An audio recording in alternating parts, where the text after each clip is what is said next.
बड़ा भाग्य आपका और हमारा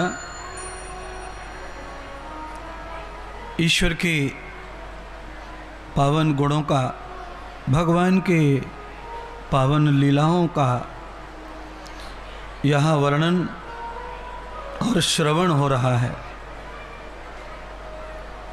इस वर्णन और श्रवण का भाग्य मुझे और आपको प्राप्त हुआ है, इसलिए हम सभी बहुत बड़भागी हैं।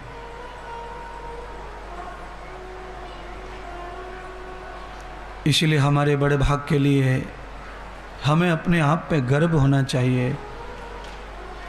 इसलिए कि हम आज कथा सुन रहे हैं, हम कथा गा रहे हैं भगवान की, जिन्होंने जन्म दिया, प्राण दिया, जीवन दिया।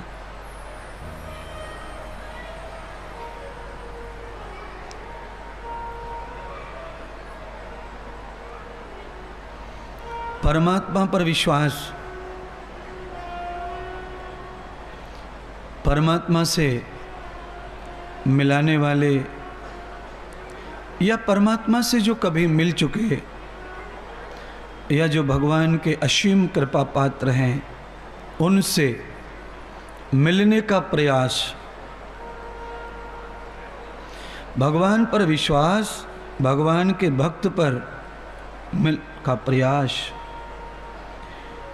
अगर जो भगवान पर विश्वास करते हैं, भगवान के कृपा पात्र भक्तों पर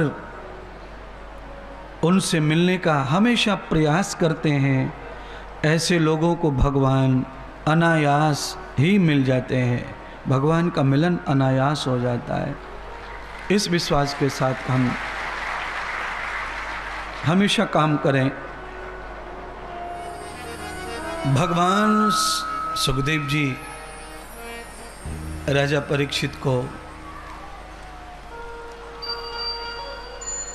अच्छा ज्ञान हो जाए, विवेक जागृत हो जाए, उसके लिए अनेक दृष्टांत कथा के सुना रहे।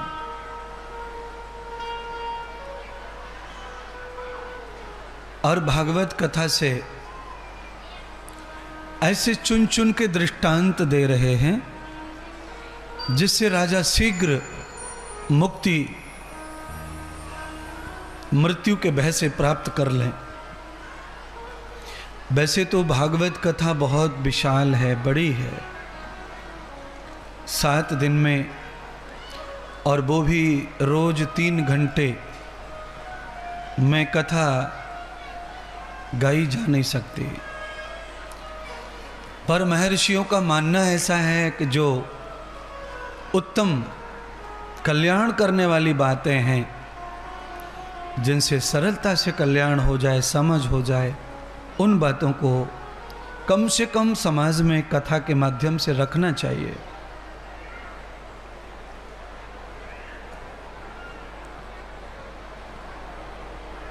आपने हमेशा भागवत में कथाएं सुनी हैं।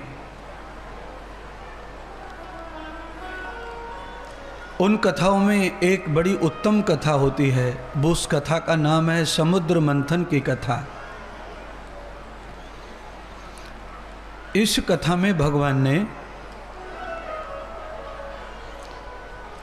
3 अवतार लिए हैं। एक अदिति अवतार लिया, जिस अवतार को लेके भगवान ने लक्ष्मी को समुद्र में प्रवेश कराया,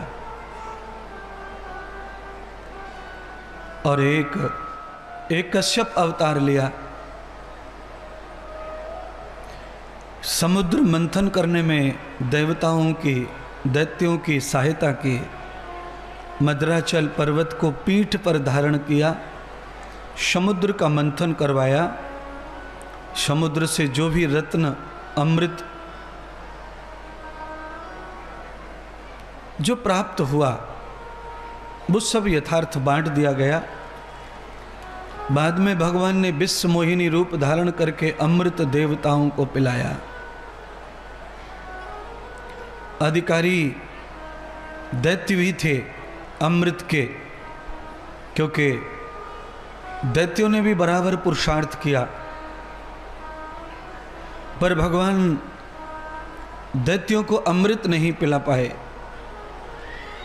भगवान शिव जी ने, भगवान ब्रह्मा जी ने स्वयं भगवान श्री नारायण जी ने बैठक कर, मीटिंग कर ये निष्कर्ष निकाला था कि दुर्जनों को, दुष्टों को अगर लंबी आयु दी तो समाज को बड़ा कष्ट होगा, जीव बड़ा दुखी रहेगा, और सेवा भावी लोगों को अगर लंबी आयु दी तो समाज को बड़ा आराम मिलेगा, बड़ी सहायता मिलेगी। ऐसा सोच के भगवान ने देवताओं को अमृत पिलाया।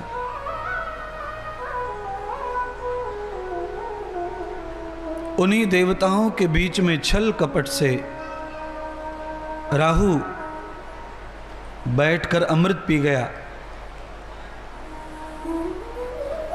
भगवान ने जानकारी ली कि राहु ने अमृत पिया छल से।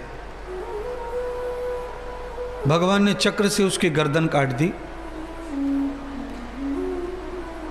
राक्षस के 2 टुकड़े हो गए, पर अमृत पी चुका था, इसलिए मृत्यु को प्राप्त नहीं हुआ। वो राहु और केतु बन गए और चंद्रमा की बगल में स्थान प्राप्त हो गया।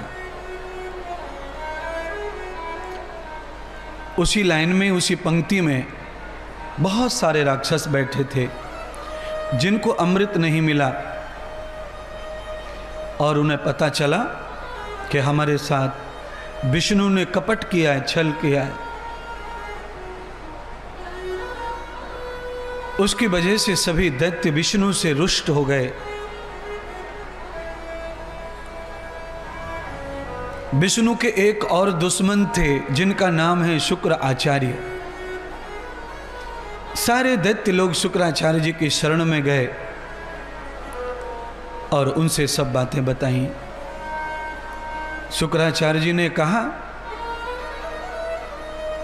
कि अगर तुम्हें अमृत नहीं मिला है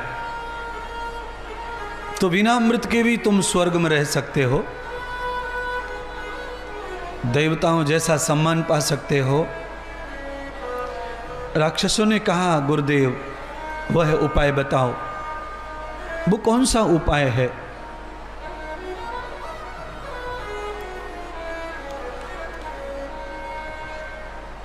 तो राक्षस राज बाली, बिलोचन जी के पुत्र, भक्त प्रहलाद के पोते, उन्होंने शुक्राचार्य से पूछा कि मार्ग बताइए कि मैं इंद्र हो जाऊं, मैं देवता बन जाऊं। दैत्य कुल में जन्म लेने के बाद मैं देवता बन जाऊं, ये राजा बलि ने शुक्राचार्य जी से प्रार्थना की। वैसे भागवत कथा में ये कथा आती है कि जब भगवान प्रहलाद का उद्धार करने के लिए पधारे नरसिंह रूप में, तब भगवान ने प्रहलाद को ये आशीर्वाद दिया कि अब तुम्हारी 3 पीढ़ियों में कोई राक्षस पैदा नहीं होगा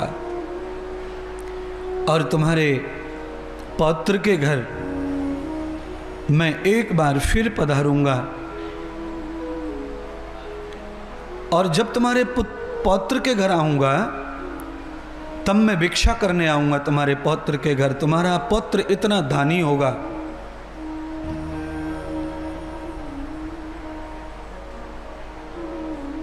दानी की महिमा कथा के माध्यम से आप समझ सकते हैं कि भगवान विष्णु जिनके घर भिक्षार्थी बनकर गए, उनका कल्याण करने।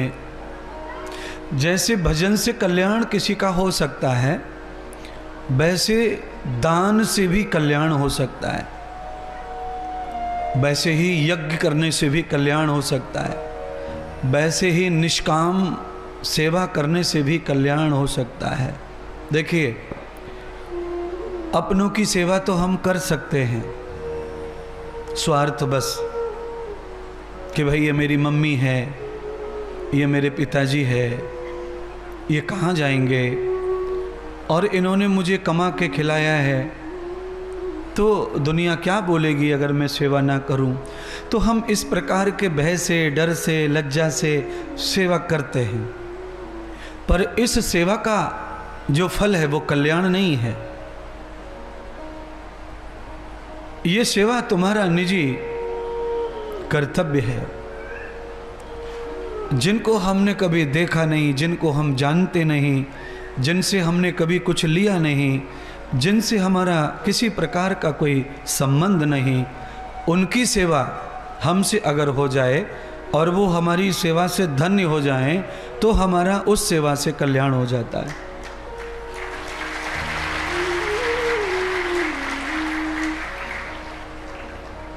तो यज्ञ कर्म, भागवती कर्म, सेवा कर्म और दान कर्म, ये 4 कर्म जो हैं ये सत्कर्म में गिने जाते हैं।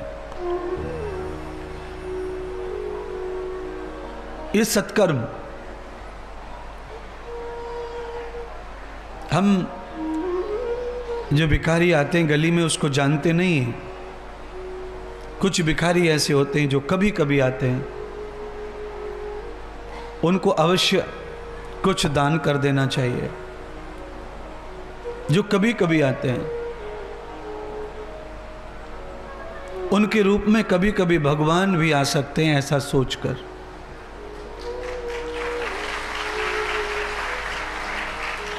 एक और बात, जो लोग कभी कभी भिक्षा मांगते हैं वो अच्छे घर से ही भिक्षा लेते हैं, ये और ध्यान रखो आप। जिस घर में दान करने की, सेवा करने की, हवन करने की, भूखे को खिलाने की रीत है, उस घर पर ही वो लोग जाते हैं। उनका मस्तिष्क इतना समझता है, वो हर घर पे नहीं मांगते। और उस रूप में भगवान आ सकते हैं। श्रीमद् भागवत कथा के माध्यम से ये नॉलेज हमें प्राप्त होता है।